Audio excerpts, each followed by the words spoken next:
ମାନେ ବହୁତ ଅପେକ୍ଷାରେ ଅଛୁ ଆମେ ଜିନିଷଟା ଯେମିତି ବିବାହ ସମ୍ପର୍କରେ ଆପଣ ଆମକୁ କିଛିଟା ଆଲୋକପାତ କରନ୍ତୁ।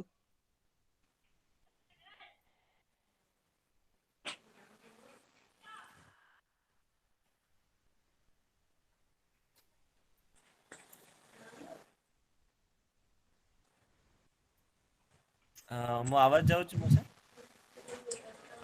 ହଁ ହ୍ୟାଲୋ। ଆଜ୍ଞା ଆଜ୍ଞା। ହଁ ଆରମ୍ଭ ହଉ। ଆଜ୍ଞା ଆଜ୍ଞା।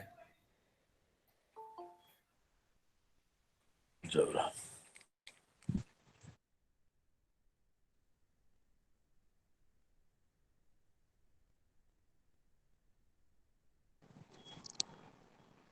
ହ୍ୟାଲୋ। ଆଜ୍ଞା। ଆରମ୍ଭ କର ତାହେଲେ ଆରମ୍ଭ ଷ୍ଟାର୍ଟ ପ୍ରଥମ ଆଗ ତୁମେ କର। ମୁଁ ନାଇଁ ତ ଆମେ ଆପଣଠୁ ଶୁଣିବାକୁ ଅପେକ୍ଷା କରୁଛୁ ଆଉ କିଛି ଆମର କିଛି କହିବାର ନାହିଁ ଭିତରେ। ଜଷ୍ଟ ଠାକୁରଙ୍କୁ ନେଇକି ଆପଣଙ୍କଠୁ ଶୁଣିବା ପାଇଁ ଆମେ ଆଶା ରଖିଛୁ। ପରମ ପ୍ରେମୟ ପରମ ଦୟାଲ ଶ୍ରୀ ଶ୍ରୀ ଠାକୁର ପରମ ଆରାଧ୍ୟ ଜଗତ ଜନନୀ ଶ୍ରୀ ଶ୍ରୀ ବଡ଼ମା ପରମ ପୂଜ୍ୟପାଦ ଶ୍ରୀ ଶ୍ରୀ ବଡ଼ଦା ଆଚାର୍ଯ୍ୟ ଦେବ ପରମ ପୂଜ୍ୟପାଦ ଶ୍ରୀ ଶ୍ରୀ ଦାଦାଙ୍କର ଶ୍ରୀପାଦ ପଦ୍ମରେ ମୋର କୋଟି କୋଟି ପ୍ରଣାମ। ଏକ ବିଶେଷ ଆଲୋଚନା ପରିପ୍ରେକ୍ଷୀରେ ସଂଯୁକ୍ତ ହେଉଥିବା ସମସ୍ତ ମାତୃମଣ୍ଡଳୀକୁ ମୋର ଆନ୍ତରିକ ଶ୍ରଦ୍ଧା ଭକ୍ତି ଜୟଗୁରୁ ଜ୍ଞାପନ କରୁଛି। ଆଜିର ଆଲୋଚନାର ବିଷୟବସ୍ତୁ ଅତ୍ୟନ୍ତ ବ୍ୟାପକ। ଏ ସୃଷ୍ଟିର ଆରମ୍ଭରୁ ମାନବ ଜାତିର ଯେବେଠାରୁ ଅଭ୍ୟୁତ ହେଲା ସେବେଠାରୁ ତାର ଉତ୍କ୍ରମଣଶୀଳ ଉଦ୍ବର୍ଦ୍ଧନ ସୁପ୍ରଜନନକୁ ନେଇ ଆମେ ଆସି ଏଇ ଅବସ୍ଥାରେ ପହଞ୍ଚିଛେ। ତାର ମୂଳ ଭିତ୍ତି ହେଲା ବିବାହ।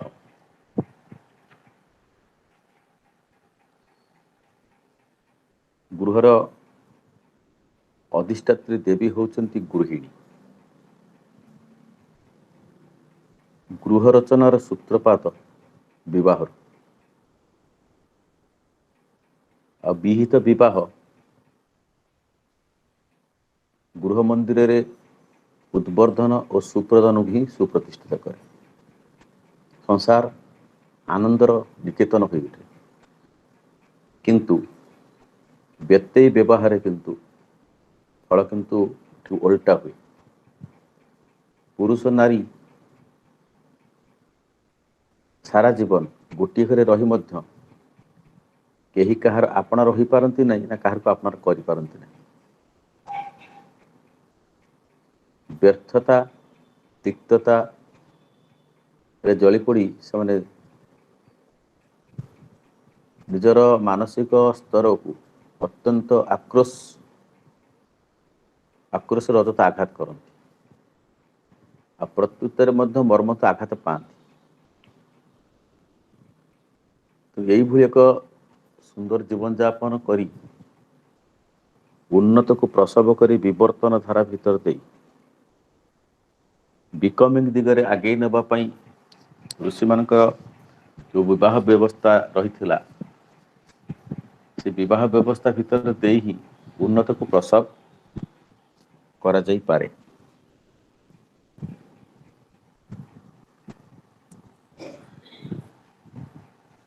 ଠାକୁରଙ୍କର ବିବାହର ଦିଗ ଦେଇ ଠାକୁର ବହୁ ଗୁରୁତ୍ୱ ଦେଇଛନ୍ତି। ସେଦିନ ସ୍ୱାମୀ ବିବେକାନନ୍ଦ ଶିକ୍ଷାର ସଂସ୍କାର ଉପରେ ଗୁରୁତ୍ୱ ଦେଇଥିଲେ। ଠାକୁର କହିଲେ ଶିକ୍ଷା ଦେବି କି শুধু କଥାରେ ଝିକିବି କି ଶିକ୍ଷା କାହାକୁ ଦବ? ଯିଏ ଶିକ୍ଷା ନବ ତାର ମୂଳ ଜନ୍ମ ଆଦତ ଯଦି ଠିକ ନଥାଏ ତ ଶିକ୍ଷା ଦବ କଣ? ତେଣୁ ଶିକ୍ଷା ଦେବାକୁ ହେଲେ ବିବାହର ପରିଶୁଦ୍ଧତା ଦରକାର। ଠାକୁର କହିଲେ ଏଇ ବିବାହଟା ଯଦି ଠିକ ନ ହୁଏ ଯେତେ ପ୍ରୋଜେକ୍ଟ ଯେତେ ଆଶା ଯେତେ ସ୍ୱପ୍ନ ଯିଏ ଯେତେ ଦେଖୁନା କାହିଁକି ସବୁକିଛି ବିଫଳ ହବ ଯଦି ବିବାହଟା ଠିକ ନ ରହେ। ସେଦିନ ଗୋଟେ ପିଲାଟେ ସେ ଗାଧେଇ ଯାଉଛି। ଗାଧେଇବାକୁ ଯିବା ସମୟରେ ନଈକୂଳରେ ଗୋଟେ ଶସ୍ୟ କ୍ଷେତ୍ରରେ ଗୋଟେ ଗାଈ ପଶିକିରି ସେ ଶସ୍ୟକୁ ଖାଇ ଦଉଛି। ସେ ପିଲାଟି ଗାଧେଇ ପଳେଇଗଲା। ରଜାଙ୍କର ଗୁପ୍ତଚର ସବୁ ବୁଲୁଥିଲେ। ସେମାନେ ଦେଖିଲେ ଯେ ପିଲାଟା ଗାଧେଇ ଗଲା ଅଥଚ ଗାଈ ଶସ୍ୟ ଖାଇଯାଉଛି, ତାକୁ ଗୋଡଉ ନାହିଁ। ଏଇ ଯୋଉ ଶସ୍ୟଟା ନଷ୍ଟ ହେଇଗଲା, ଗାଈ ଖାଇଦେଲା, ଜାତୀୟ ସମ୍ପତ୍ତିର କ୍ଷତି ଘଟିଲା। ଏ ଖବର ହିଁ ରାଜାଙ୍କ ପାଖରେ ପହଞ୍ଚିଲା ଯେ ସେ ଅମକେର ପୁଅ ଗାଧେଇ ଯାଉଥିଲା, ଗାଈ କ୍ଷେତରେ ଶସ୍ୟ ଦାନା ଖାଇ ଦଉଛି, ତାକୁ ଗୋଡେଇଲା ନାହିଁ। ତ ସେ ପିଲାର ବାପା ମାଙ୍କୁ ଡକାଗଲା। ତୁମର ପୁଅ ଏଇଭଳି ଭାବରେ ଗାଧେଇ ଯାଉଛି, ଶସ୍ୟ ଗାଈ ଖାଇଯାଉଛି, ତାକୁ ଗୋଡେଇଲା ନାହିଁ, ଜାତୀୟ ସମ୍ପତ୍ତି ନଷ୍ଟ କଲା। ମାନେ କେତେ ମାଇନରିଟି ଲୋକମାନଙ୍କର ସ୍ୱଭାବ ଚଳନ ଚରିତ୍ରକୁ ସେତେବେଳେ ନିରୀକ୍ଷଣ କରାଯାଉଥିଲା। ତେଣୁ ଏ ପ୍ରକାର ଦୋଷ ଯୋଉ ପିଲା ପ୍ରତି ଦେଖା ଦେଇଛି, ଏଥିରୁ ନିଶ୍ଚିତ ଭାବରେ ସ୍ପଷ୍ଟ ଅନୁଭବ ହଉଛି ଯେ ଏମାନଙ୍କ ଉପଯୁକ୍ତ ବିବାହ ଘଟିନି, ସଂଗଠିତ ହେଇନି। କାହିଁକିନା ବ୍ରହ୍ମଚର୍ଯ୍ୟ ଶ୍ରମ ପରେ ଗ୍ରାହସ୍ଥ ଶ୍ରମ, ତାପରେ ବାନପ୍ରସ୍ଥ, ତାପରେ ସନ୍ନ୍ୟାସ। ତ ବ୍ରହ୍ମଚର୍ଯ୍ୟ ଶ୍ରମରେ ଯଦି ମଣିଷର ଜୀବନ ଯଦି ସୁଶାସିତ ନ ହେଇଥାଏ, ଅନୁଶାସନ ବାଦରେ ଗୁରୁଙ୍କର ଅନୁଶାସନ ସୁଶାସିତ ନ ହେଇଥାଏ, ତାହେଲେ ଗ୍ରାହସ୍ଥ ଜୀବନରେ ତାର ଉପଯୁକ୍ତ ସୃଷ୍ଟି କରିପାରିବ ନାହିଁ। ତା ଭିତରେ ଯେ ସମସ୍ତ ଗୁଣ ବୈଶିଷ୍ଟ୍ୟ ଦବା କଥା ତାହା ଦବା ସମ୍ଭବ ହବନି। ତ ପଚାର ତୁମର ଗୁରୁ କିଏ? ଗୁରୁଙ୍କୁ ଡକାଗଲା, ତୁମେ ଆମକୁ ବିବାହ କରିବା ଅନୁମତି ଦେଇଥିଲ? ଆଜ୍ଞା। ତାହେଲେ ଏମାନେ କେମିତି ଏଇଭଳି ଗୋଟେ ପିଲା ଜନ୍ମ କଲେ ଯେ ଶସ୍ୟ ଖାଇଲା, ଗାଈ ଗୋଡେଇଲାନି? ସେ ଗୁରୁ ଦେଖିଲେ ଯେ ତାଙ୍କର ବିବାହର ଉପଯୁକ୍ତା ଯୋଉ ସମସ୍ତ ସିଲେକ୍ସନ ସବୁ ଠିକ ଅଛି। ସେ ଝିଅର ବାପା ମାଙ୍କର ଗୁରୁକୁ ଡକାଗଲା। ଦେଖାଗଲା ସେଇ ଜାଗାରେ ତ୍ରୁଟି ଥିଲା। ସେଠୁ ଗୁରୁ ଦଣ୍ଡିତ ହେଲେ। ଗୋଟେ ପିଲା ଗାଈ ଖାଉଥିବା ଶସ୍ୟକୁ ଗୋଡେଇଲା ନାହିଁ, ଏଠି ଗୁରୁ ଦଣ୍ଡିତ ହେଲେ। ତେଣୁ ଏ କଥାର କହିବାର ତାତ୍ପର୍ଯ୍ୟ ହଉଛି, ଆମେମାନେ ଯାହା କିଛି ଅନୁଷ୍ଠାନ, ବ୍ୟବହାର, ଚଳନ, ସ୍ୱଭାବ ସବୁ କରୁଛେ, ସେଥିପାଇଁ ତା ରୁଟ ଟାକୁ ଯାଇକିରି ଦେଖିବାକୁ ପଡୁଥିଲା। ଯୋଉ ଭାବ କର୍ମ ମଣିଷକୁ କାରଣମୁଖୀ କରିଦିଏ, ତା ଆଧ୍ୟାତ୍ମିକତା ସବୁର କାରଣ ଅଛି, ସେ କାରଣକୁ ଖୋଜିବାକୁ ହବ। ତ ସେଥିପାଇଁ ବିବାହଟା ଠାକୁର ସେଦିନ କହୁଛନ୍ତି ଯେ ଆର୍ଯ୍ୟ ମାନଙ୍କର ଯୋଉ ବିବାହ ପଦ୍ଧତି ଥିଲା, ଆର୍ଯ୍ୟ ମାନେ ହଉଛି ଗୋଟେ ସୁସଂସ୍କୃତ ମାର୍ଜିତ ଜନଗୋଷ୍ଠୀ। ତେଣୁ ଯୋଉ ବିବାହର ପଦ୍ଧତି ଥିଲା, ଋଷିମାନେ ଯୋଉ ବିବାହର ବ୍ୟବସ୍ଥା କରିଦେଇ ଯାଇଥିଲେ, ସେଥିରେ ଉନ୍ନତ ପ୍ରସବର ବ୍ୟବସ୍ଥାଟା ରହିଛି। ତାକୁ କହୁଛନ୍ତି ଗୋଟେ ଦେଶ ବିରୁଦ୍ଧରେ ଯଦି ତୁ ଯିବାକୁ ଚାହୁଁଛୁ, ଆଉ ଦେଶଟାକୁ ନଷ୍ଟ ଭଷ୍ଟ କରିବାକୁ ଚାହୁଁଛୁ, ସେଠି 10-30ଟା ପ୍ରତିଲୋ ବିବାହ କରିଦେ, ସେ ଦେଶ ଛାଏଁ ଛାଏଁ ତା ଭିତରେ ସବୁ ପରସ୍ପର ପର ଭିତରେ ସେମାନେ ସବୁ ଧ୍ୱଂସ ହେଇଯିବ ସବୁ।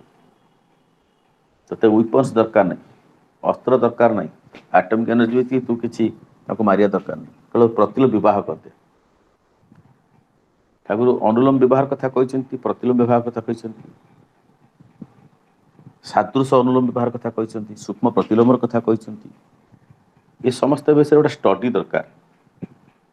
ପ୍ରତିଲୋମ କଣ, ଅନୁଲୋମ କଣ, ବିବାହ କ୍ଷେତ୍ରରେ ଦାୟିତ୍ୱ କାହାର, ବିବାହରେ ସବୁଠୁ ବେଶୀ ଗୁରୁତ୍ୱପୂର୍ଣ୍ଣ ଦାୟିତ୍ୱ କାହାର, କିଏ ବିବାହ କରେ, ବିବାହ କରିବାର ଯୋଗ୍ୟତା ଟା କଣ, ସର୍ବନିମ୍ନ କୋଉ ଯୋଗ୍ୟତା ଥିଲେ ବିବାହ କରିବା ଉପଯୁକ୍ତ, ସମସ୍ତେ ବିବାହ କରିବା ଉପଯୁକ୍ତ ନୁହନ୍ତି। ଠାକୁର କହୁଛନ୍ତି କିଛି ପୁରୁଷ ନାରୀ କୁ ବିବାହ ନ କରିବା ଉଚିତ। କାରଣ ସେ ଉନ୍ନତ ପ୍ରସବର ବଦଳରେ ଅପକୃଷ୍ଟକୁ ଜନ୍ମ ଦେବେ, ଫଳରେ ଦେଶ ରାଷ୍ଟ୍ରର ବିପର୍ଯ୍ୟୟ ଆସିବ। ସେମାନଙ୍କୁ ବିବାହ ନ କରିବା ଉଚିତ।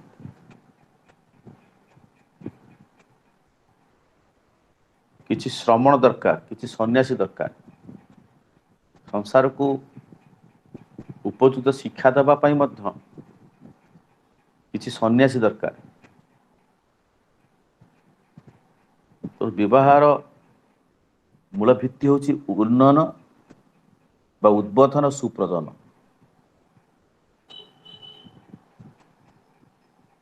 ଉଦ୍ବର୍ଦ୍ଧନ ଦିଗରେ ବଂଶଧାରାକୁ ଆଗେଇ ନେବା ପାଇଁ, ସୁଜାତକର ଜନ୍ମ ଦେବା ପାଇଁ ବିବାହ ସଂଗଠିତ ହୁଏ।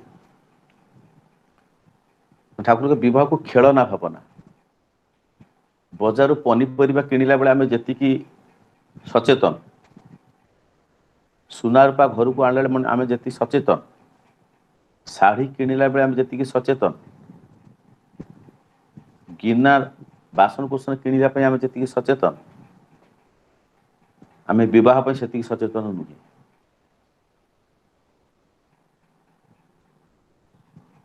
ବିବାହରେ ଠାକୁର ଅନେକ ଗୁଡ଼ିଏ ବିଧି ବ୍ୟବସ୍ଥା ଦେଇଛନ୍ତି। ଏଗୁଡ଼ିକ ଆଲୋଚନା ଦେଇକରି ମଣିଷର କିଛି ପରିବର୍ତ୍ତନ ହୁଏ ନା। ସେଥିପାଇଁ ମଣିଷର ତପସ୍ୟା ଦରକାର। ଗୋଟେ ମସ୍ତିଷ୍କର ଗ୍ରହଣ କ୍ଷମତା ଯଦି ନଥାଏ, ତାହେଲେ ତାର ସେ ପ୍ରବୃତ୍ତିର ଅନୁଯାୟୀ ସେ କଥାଟାକୁ ଶୁଣିବାକୁ ଚେଷ୍ଟା କରିବ, ଆଉ ପ୍ରବୃତ୍ତି ଅନୁସାରେ ମଧ୍ୟ ସେ ପ୍ରତିକ୍ରିୟା ପ୍ରକାଶ କରିବ। ସମସ୍ତଙ୍କ ପାଠକୁ ମିଠାଟା ମିଠା ଲାଗେ, କିନ୍ତୁ ଗୋଟେ ରୋଗୀ ଅଛି ତାକୁ ମିଠା ପିତା ଲାଗେ। ଜୈବିକ ସ୍ୱାସ୍ଥ୍ୟ ଯଦି ଠିକ ନଥାଏ, ପିତାମାତାଙ୍କର ମିଳନ ଭିତର ଦେଇ ଜନ୍ମ ଶୁଦ୍ଧତା ଯଦି ନଥାଏ, ତାକୁ ଯେ ଶାସନ ସଂସ୍ଥା ଯେପରି ହେଉ, ଯେଉଁଥିରେ ମଥା ଘୁମାଅ ନା, ଯୌନ ଜୀବନ ଶୁଦ୍ଧ ନହେଲେ ଜାତିର ଉନ୍ନତି ଟେକବେ ନା। ଯେ ଯୌନ ଜୀବନର ଶୁଦ୍ଧତାଟା ଉପରେ ବେଶୀ ଗୁରୁତ୍ୱ ଠାକୁର ଦେଇଛନ୍ତି।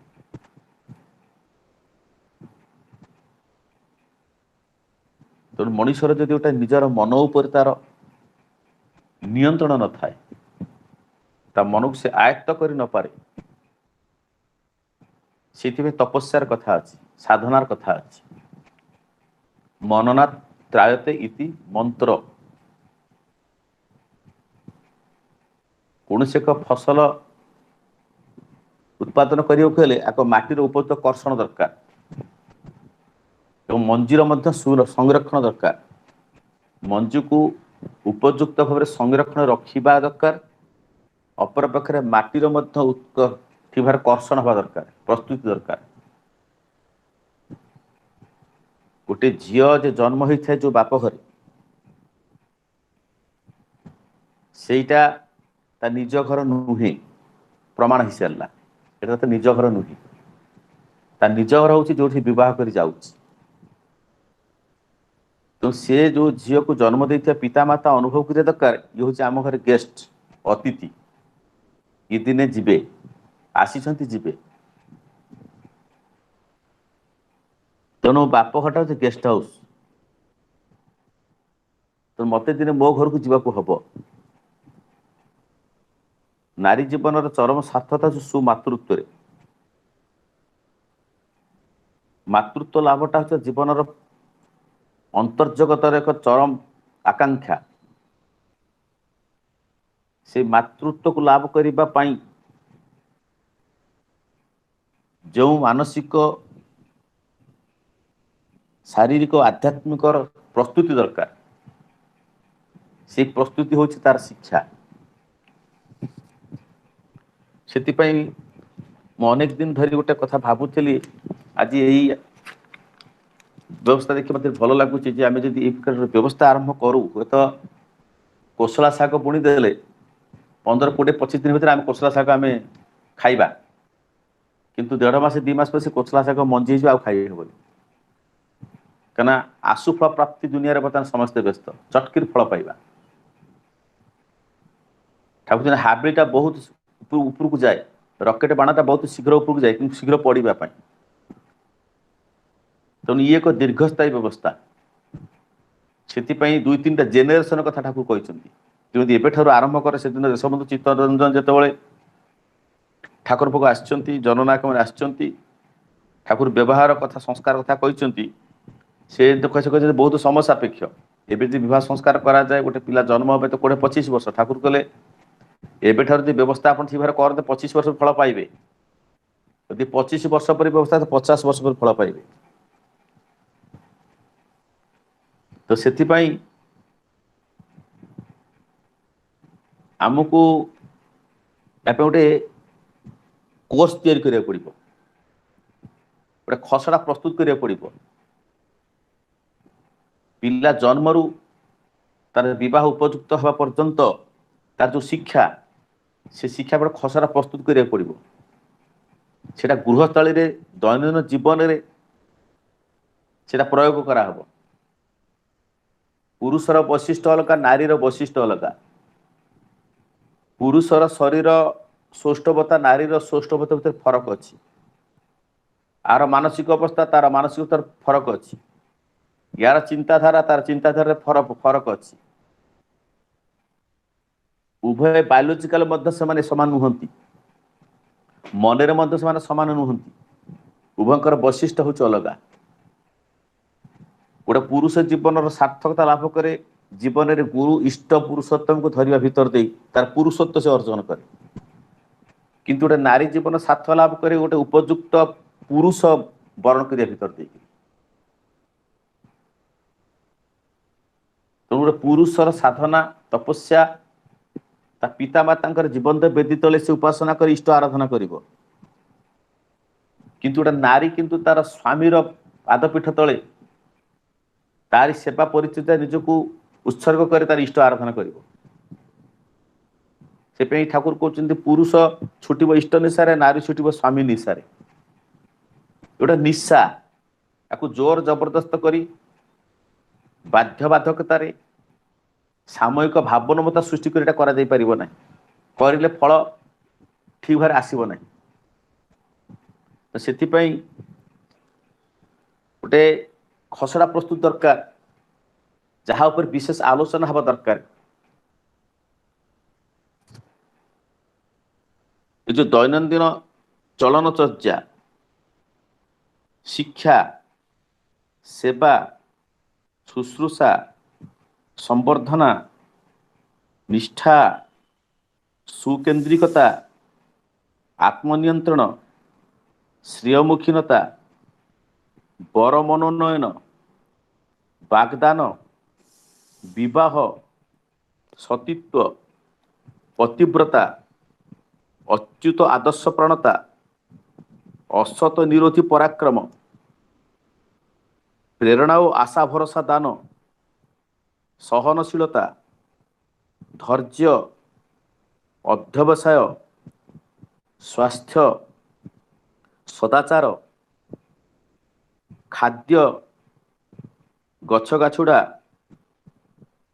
ଦ୍ରବ୍ୟ ସାମଗ୍ରୀ ଓ ରନ୍ଧନ ପରିବେଷଣର ଜ୍ଞାନ ଗୃହସଜ୍ଜା ଦେହସଜ୍ଜା ବାକ୍ୟ ବ୍ୟବହାର ଲୋଭ ଓ ପ୍ରତ୍ୟାଶହୀନତା ମୈତ୍ରୀ କୌଶଳ ସଂଗତି ସନ୍ଦୀପୀ ପ୍ରଚେଷ୍ଟା ପରିବାର ପରିବେଶର ଧାରଣ ପାଳନ ପୋଷଣ ଦୋଷ ଦୃଷ୍ଟି ଓ ପରନିନ୍ଦା ପରିହାର ସମ୍ଭ୍ରମାତ୍ମକ ଦୂରତ୍ୱ ବଜାୟ ରଖି ଚାଲିବା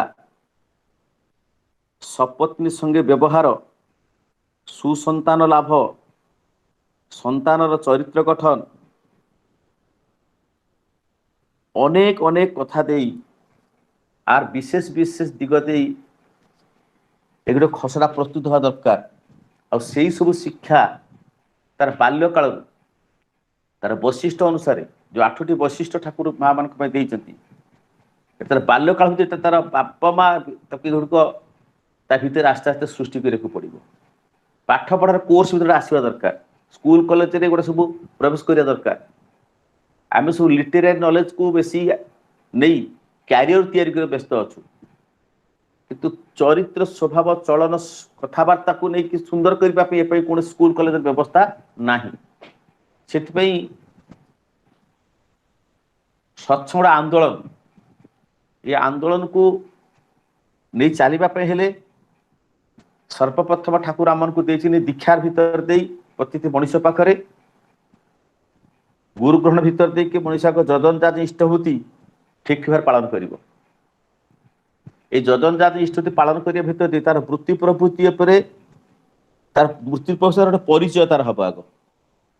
ଠାକୁର ସୁନ୍ଦର ଭାବରେ କହୁଛନ୍ତି ଯେ ବୃତ୍ତି ପ୍ରବୃତ୍ତିକୁ ନିୟନ୍ତ୍ରଣ କରିବା ଏତେ ଖେଳହର ନୁହେଁ, ଏତେ ସହଜ ନୁହେଁ। ତୁମେ ଯେତେ ବୃତ୍ତି ପ୍ରବୃତ୍ତିକୁ ନିୟନ୍ତ୍ରଣ କରିବା ପାଇଁ ଜିଦ୍ ଧରିବ ସେ ସେତେ ତୁମକୁ ଆଉ ବେଶୀ ଆକ୍ରମଣ କରିବ। ଠାକୁର କହୁଛନ୍ତି ଅନୁରାଗାଣୀ ବୃତ୍ତି ନିୟନ୍ତ୍ରଣ। ତୁମର ଇଷ୍ଟଙ୍କ ପ୍ରତି ଗୁରୁଙ୍କ ପ୍ରତି ଗଭୀର ଅନୁରାଗ ସୃଷ୍ଟି ହବ, ତୁମ ବୃତ୍ତି ପ୍ରବୃତ୍ତି ସ୍ୱାଭାବିକ ଭାବରେ ନିୟନ୍ତ୍ରିତ ହେଉଯିବ। ଗୋଟେ ଝିଅଟିଏ ତାର ବହୁ ଜିନିଷ ତାର ଝିଅ ଜୀବନରେ ସେ କରେ, କିନ୍ତୁ ବିବାହ କରିବା ପରେ କିନ୍ତୁ ସ୍ୱାଭାବିକ ଭାବରେ ତାର ସ୍ୱାମୀକି ଭଲ ପାଇ, ତାର ସନ୍ତାନକୁ ଭଲ ପାଇ, ତାର ପରିବାର ଭଲ ପାଇ, ଅନେକ ଗୁଡ଼ିଏ ଜିନିଷ ତାର ସ୍ୱାଭାବିକ ନିୟନ୍ତ୍ରଣ ହେଇଯାଏ। ସେଥିପ୍ରତି ସେ ତାର କୌଣସି ତାକୁ କଷ୍ଟ ହୁଏ ନା। ତ ସେଥିପାଇଁ ବିବାହଟା ଯଦି ଉପଯୁକ୍ତ ଭାବରେ ଯଦି ସଂଗଠିତ ନ ହୁଏ, ଠାକୁର ବିବାହ କ୍ଷେତ୍ରରେ ଠାକୁର ବର୍ଣ୍ଣ, ବଂଶ, ବୟସ, ସ୍ୱାସ୍ଥ୍ୟ, ଶିକ୍ଷା, ବ୍ୟବହାର ଇତ୍ୟାଦିର କଥା ଠାକୁର କହିଛନ୍ତି ଏଗୁଡ଼ିକ ତନ୍ନ ତନ୍ନ କରି ଦେଖିବାକୁ ହବ। ଏ ବର୍ଣ୍ଣ ଜିନିଷଟା ଆମର ବର୍ତ୍ତମାନ ଏତେ ବିକୃତ ହେଇଛି ଦୁନିଆରେ, ଏତେ ବିକୃତ ହେଇଯାଇଛି, ଆମର ବର୍ଣ୍ଣ କଥା କହିଲେ ଆମ ଭିତରେ ଗୋଟେ ଯେମିତି ଗୋଟେ କୁସଂସ୍କାର ଭଳି ମନେ ହଉଛି। ବଂଶ,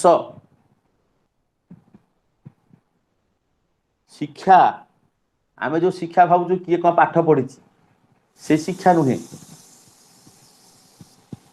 ମୁଁ ଥରେ ଜଣଙ୍କର ଘରକୁ ଯାଇଥିଲି, ମୁଁ ଦେଖିଲି ତାର ଖାଇବା ବାସନଟା, ଯୋଉଦିନ ଖାଇବା ବାସନଟା ସେ ତା ପରଦିନ ସକାଳେ ମଜା ହଉଛି। ଗୋଟିଏ ଘରର ଖାଇସାରିବା ବାସନଟା କେତେ ସମୟ ରହିବା ଦରକାର, କେତେ ସମୟ ମଜା ହେବା ଦରକାର, ସେଟା ମଧ୍ୟ ଗୋଟେ ଘରର ଶିକ୍ଷା ଭିତରେ ସେଟା ଗଣା। ସେ ଘର ସଂସ୍କାରଟା କେତେ। ଆମର ଗୋଟେ ଗାଁ ଗହଳିରେ କଥା ଅଛି, ରାତିରେ ବାସନ ମାନଙ୍କ ଭିତରେ ଗୋଟେ ସଭା ବସେ। ଘରେ ଅଇଁଠା ବାସନ ପଡିକି ରହିବ ନାହିଁ। ତ ଏଇ ଯୋଉ 8ଟି ବୈଶିଷ୍ଟ୍ୟ ଅଛି ତା ଭିତରେ ସବୁଗୁଡ଼ିକ କଥା ଗୁଡ଼ିକ ଆସେ। ଏଇଭଳି ଭାବରେ ଗୋଟେ ଜୀବନକୁ, ଗୋଟେ ଝିଅର ଜୀବନକୁ ତିଆରି କରିବା ପାଇଁ କରିଲେ ତାର ଭୁଲ, ତା ମନ ଜଗତରେ ଭୁଲ ସୃଷ୍ଟି ହବନି। ତ ସେଦିନ ଆପଣ ଜାଣିଛନ୍ତି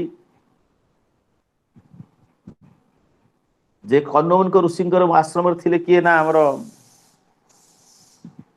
ଶକୁନ୍ତଳା ନା କିଏ ଥିଲେ ନା କଣ, ଦୁଷ୍ମନ୍ତକୁ ଦେଖିକିରି ଦୁଷ୍ମନ୍ତଙ୍କର ତାଙ୍କ ପ୍ରତି ଗୋଟେ ଆକ୍ରୋଶ ଭାବ ଆସିଛି। ପରବର୍ତ୍ତୀ ସମୟରେ ଦୁଷ୍ମନ୍ତ କନୌମୁନିଙ୍କ ଆଶ୍ରମରେ ସେ ଅନ୍ୟମାନଙ୍କ ଝିଅ ବୋଲିକି ଜାଣିକି ତାଙ୍କ ପାଖକୁ ଗଲେ। ସେ କହିଲେ ଏମିତି ଗୋଟେ ବିପ୍ର କନ୍ୟା ପ୍ରତି ମୋରି ମନରେ ଆସିଲା କେମିତି। ଗୋଟେ କଥା ଚିନ୍ତା କରି ଦେଖନ୍ତୁ, ସେ କହୁଛନ୍ତି ମୁଁ ତ ହଉଛି ଗୋଟେ କ୍ଷତ୍ରିୟ, ଗୋଟେ ବିପ୍ର କନ୍ୟାକୁ ଦେଖିକିରି ମୋର ତା ପ୍ରତି ଆକର୍ଷଣ ଭାବଟା ଆସିଲା କେମିତି। ଏଟା ତ ଆସିବା କଥା ନୁହେଁ। ତାପରେ ଖବର ନିଆଗଲା ପ୍ରକୃତରେ ସେ କନୌମୁନିଙ୍କ ଝିଅ ନୁହନ୍ତି, ସେ ହଉଛନ୍ତି ବିଶ୍ୱାମିତ୍ର ଆଉ ଉର୍ବଶୀ ନା କିଏ ଯୋଉ ଆସିଥିଲେ ତାଙ୍କରି କନ୍ୟା ସିଏ। ତେଣୁ ରକ୍ତ ଏତେ ଭାବରେ ରକ୍ତ ଇଏ କରିପାରୁଥିଲା। ତ ରକ୍ତଟାକୁ ଠିକ ରଖିବା ପାଇଁ ଏ ବିବାହ ବ୍ୟବସ୍ଥା। ଭୁଲକୁ ଚାହିଁବନି ଜଣେ, ଯଦି ଆଖି ପଡିଗଲା ଥରେ ଭୁଲ ଆଡକୁ, ସେ ଦ୍ୱିତୀୟବାର ସେଠି ଚାହିଁବ ନାହିଁ। ଭୁଲ ଚିନ୍ତାକୁ ସେ ପାପ ଅନୁଭବ କରିବ। ସତ୍ୟ ଯୁଗରେ ଥିଲା ଭୁଲ ଚିନ୍ତା ହିଁ ମଣିଷ କରୁନଥିଲା। ମଣିଷ ପାପ 3 ପ୍ରକାର କରେ। ଆଗ ପ୍ରଥମେ ମନରେ ପାପ କରେ, ତାପରେ ସେ ଭାଷା ପାପ, ତାପରେ କର୍ମ ପାପ କରେ। ମଣିଷର ପ୍ରଥମ ସ୍ଖଳନ ଘଟେ ତାର ମନ ଜଗତରେ। ତାର ମନଟା ଯଦି ନିୟନ୍ତ୍ରିତ, ତାର ମନ ଯଦି ସବୁ ଦିଗ ଦେଇ ସଂଯତ, ତା ପାପ ତାକୁ ପ୍ରବେଶ କରିପାରିବ ନାହିଁ। ତେଣୁ ମନରେ ଗୋଟେ କଥା ବାର ବାର ଭାବିଲେ ତା ଭିତରେ ବିଭିନ୍ନ ଶାରୀରିକ ବିଲକ୍ଷଣ ସୃଷ୍ଟି ହୁଏ। ତ ସେଇ ମନଟାକୁ ତିଆରି କରିବା ପାଇଁ ସାଧନା ଦରକାର, ତପସ୍ୟା ଦରକାର, ଇଷ୍ଟ ଗୁରୁ ଦରକାର।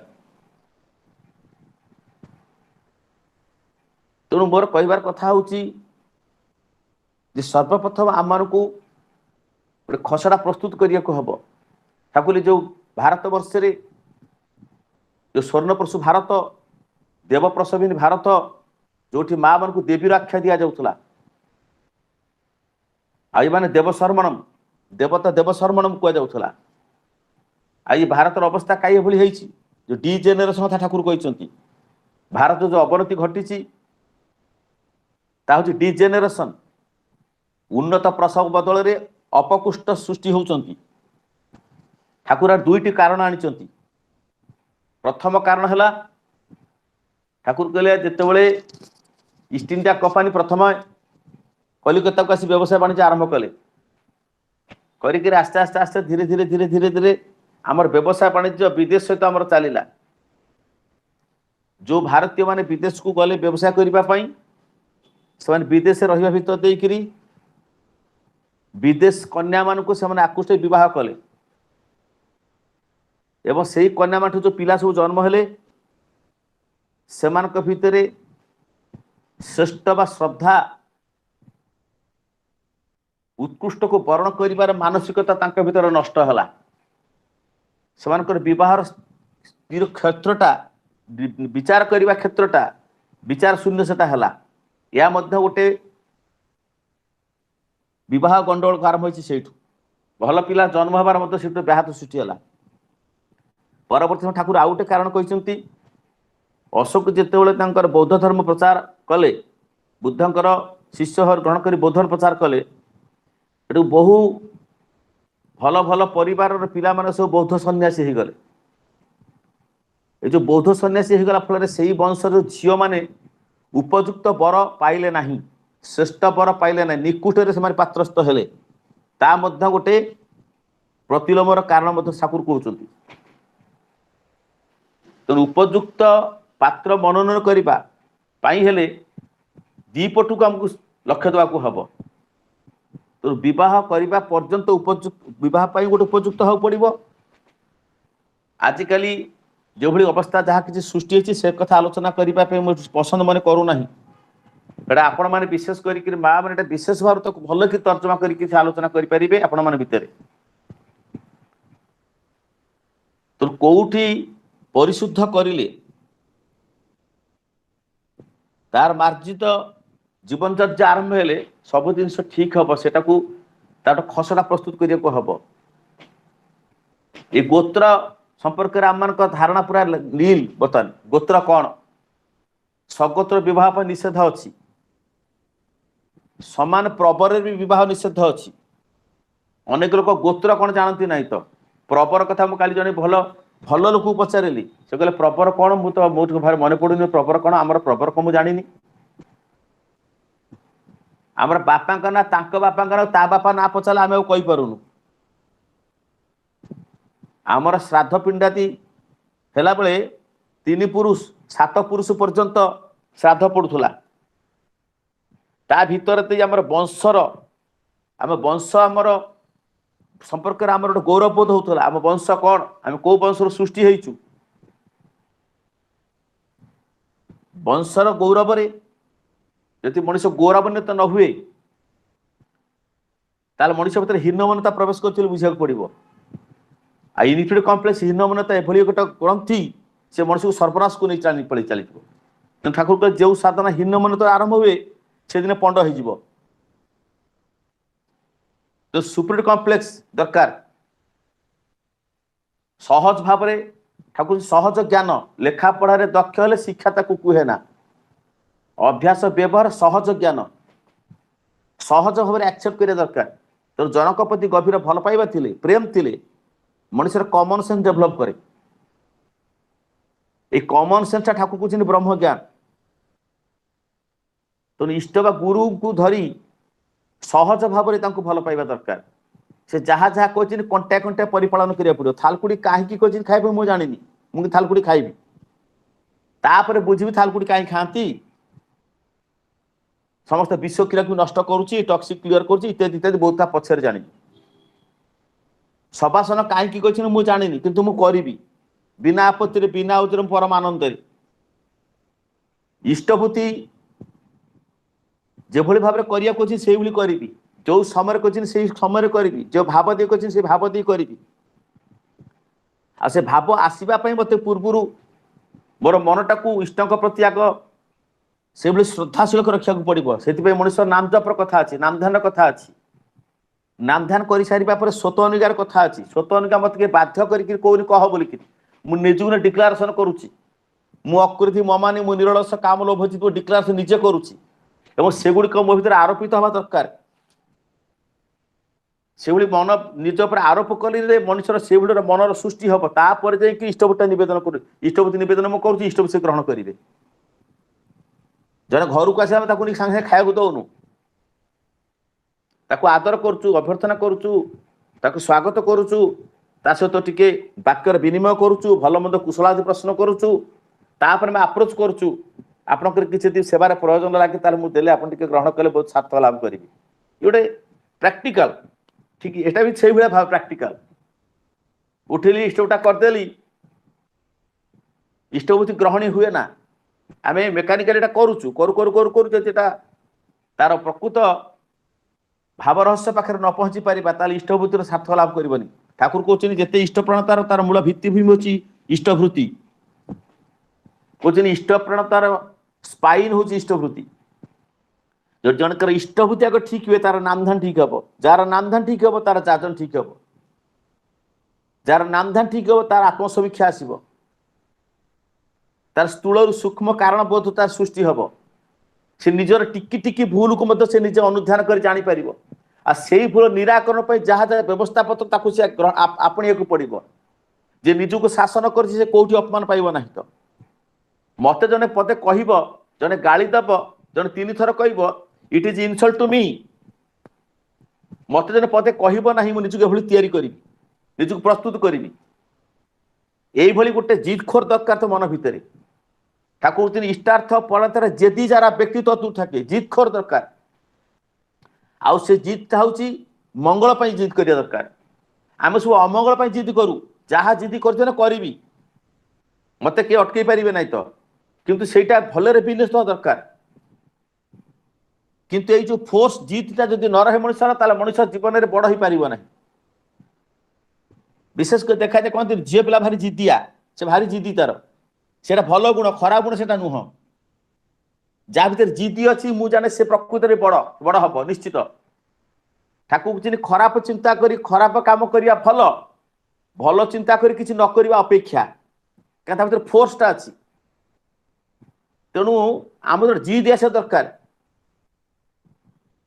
ଯେ ମୁଁ କେବେ କୌଣସି ଦିନ କୌଣସି ପରିସ୍ଥିତିରେ ନିଜକୁ କାହା ପାଖରେ ବିକ୍ରି କରିଦେବି ନାହିଁ।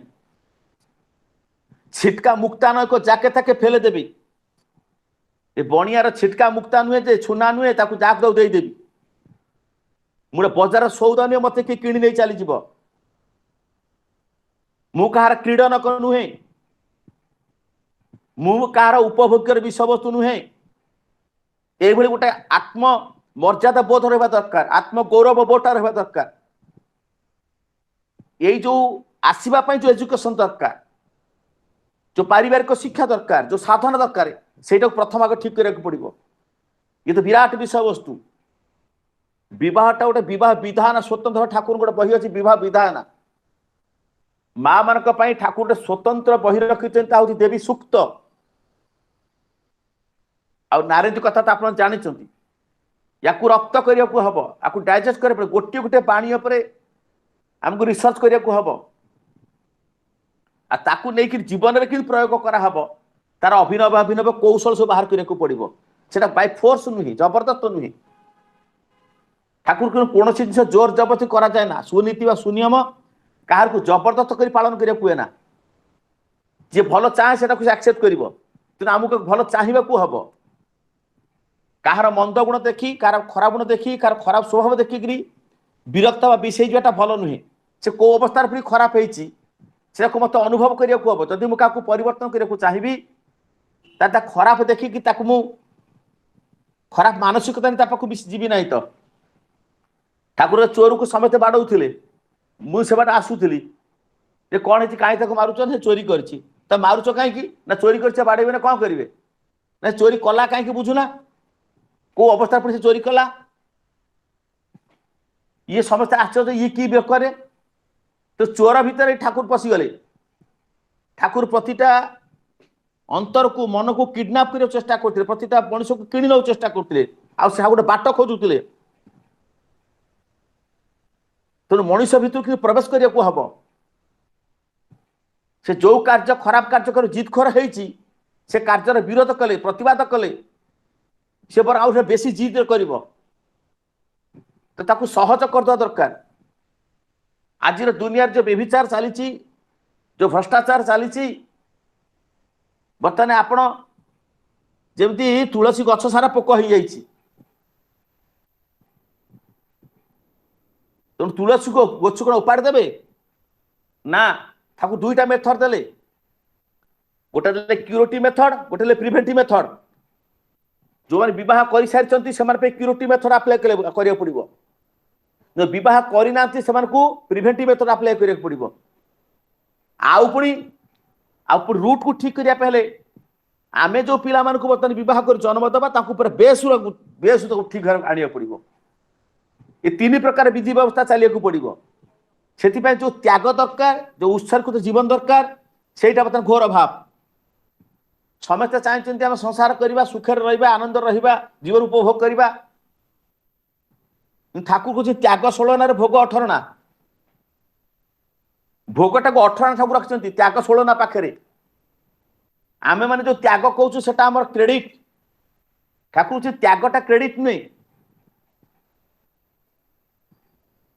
तेणु आमको ये विवाह ठाकुर विवाह विधान विवाह दिगटा को खूब भाव आपको भले स्टडी करने पड़ो काली मते आलोचना करने आज कहगला प्रकृत में मु आलोचना आलोचना करूना मु खाली जस्ट तार मु प्रथम कथा कहूँ जे गोटे जगार जो घर हम आ जंगल सफा करा जाऊ से माटी की सल्ट टेस्ट करा जाऊ टेस्ट कर सारा पर तापरे केते बिल्डिंग केते महला बिल्डिंग सेठी हम तार फाउंडेशन कौटू आसो केमी आसो तार व्यवस्था कि इंजीनियर प्लान दे जहाँ एटा स्टेप बाय स्टेप तेणु विवाह कथा कहले तो बहुत पानी बर्तमान ठाकुर कथा पलि आसो विवाह कथा बर्तमान कहले तो बहुत कथा बर्तमान पलि आसो मुझे कथा आलोचना कर बर्तमान पशुआ चाहूनी ता भर को गोटे गोटे कथार क्लारिफिकेशन हवा दरकार आताकू एत इजी एत सहज करदा दरकार मुझे कहूली ए चोर को समस्ते बाड़ौले ठाकुर कहले चोरी से कहीं कला तुम के दुख घर दे आसनी चाउल खंडे घर खाଇବା कि नहीं आसल तो से चोर कि ठाकुर चोरी करता आसी रात को ठाकुर ये खर्च कर तू नहीं जातु ठाकुर ना तोर असुविधा तू नहीं जा आउ बहुत ठाकुर किसी पठे कह चोर भल पाठ ठाकुर निज ड्र कर यही जो सूत्र प्रतिटा मनीषा भितर गोटे बेस्ट तार भल पाइबा प्रेम भाव तार भल पाइबा अच्छे से भल पाठ को मत ड्र करने पड़ो आ से ड्र कर सूत्रटा ठाकुर दे जाइछंती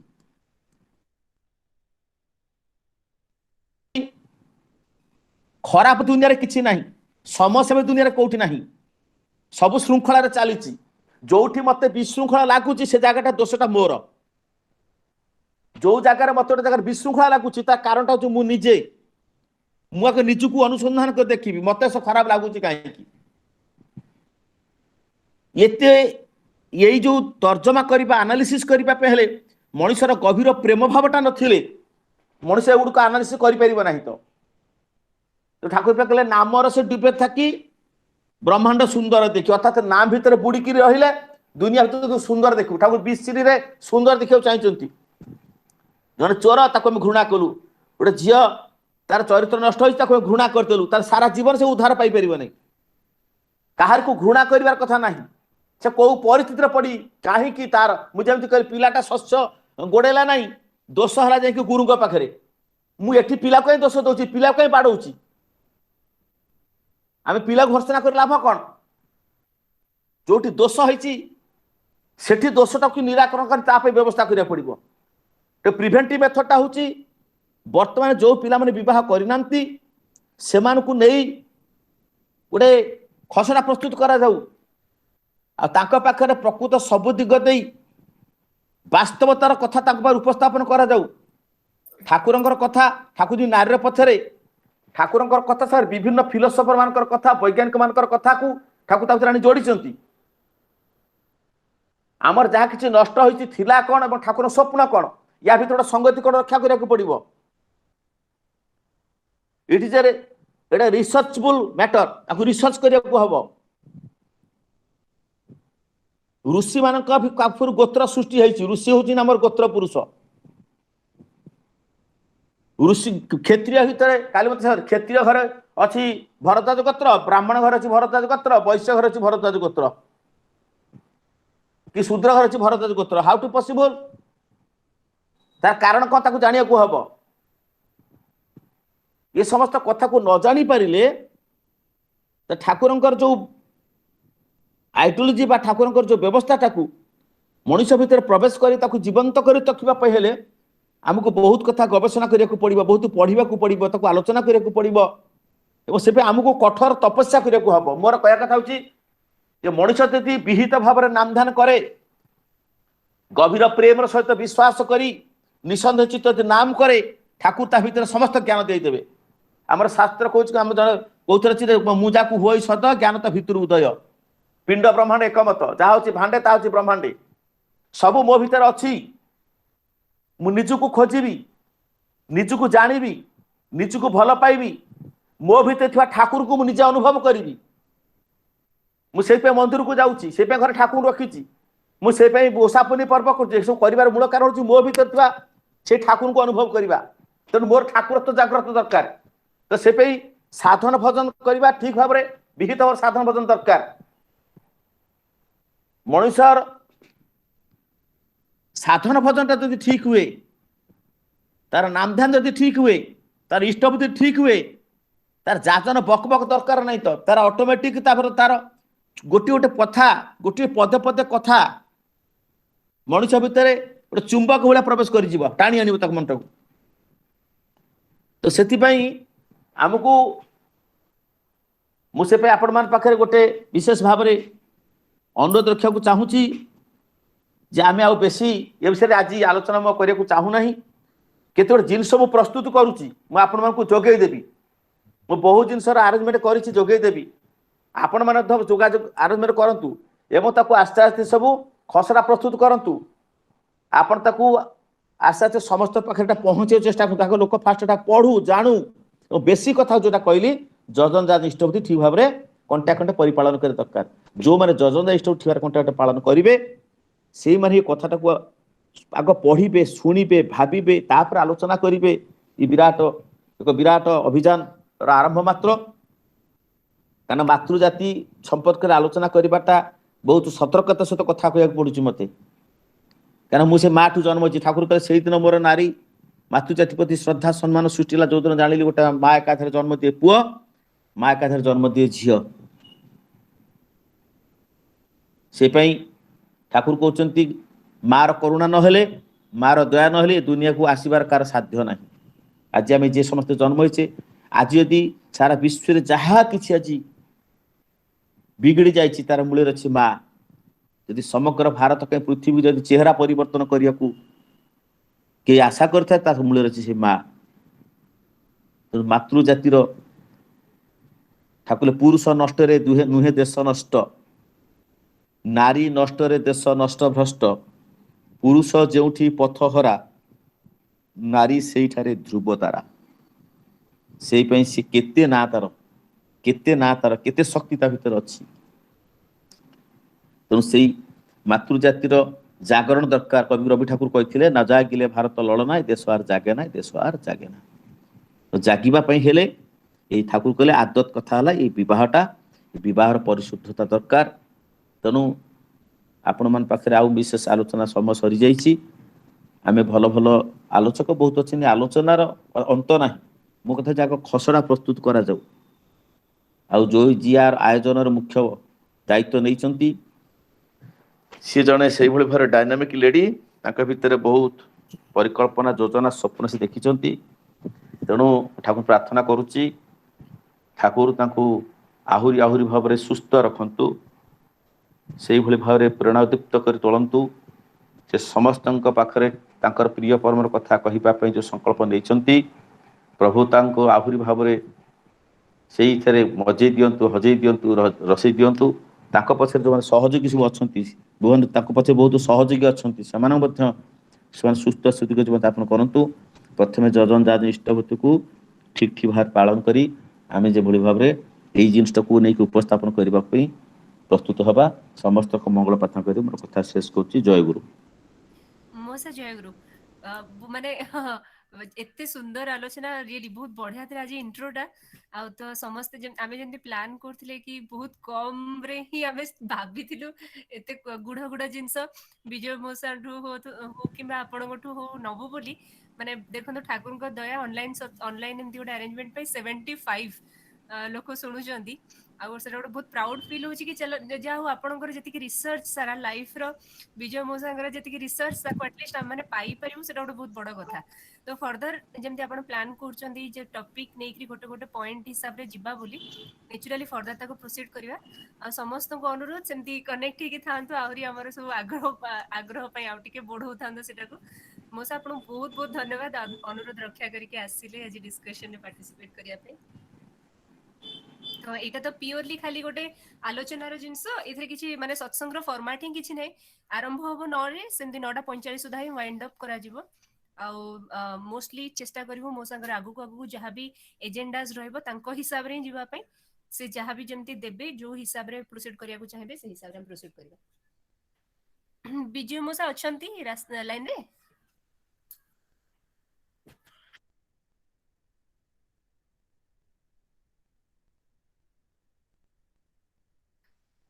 ବିଜୟ ମଉସା ଅଛନ୍ତି ଲାଇନରେ, ବଟ୍ ମ୍ୟୁଟ ରେ ଅଛନ୍ତି।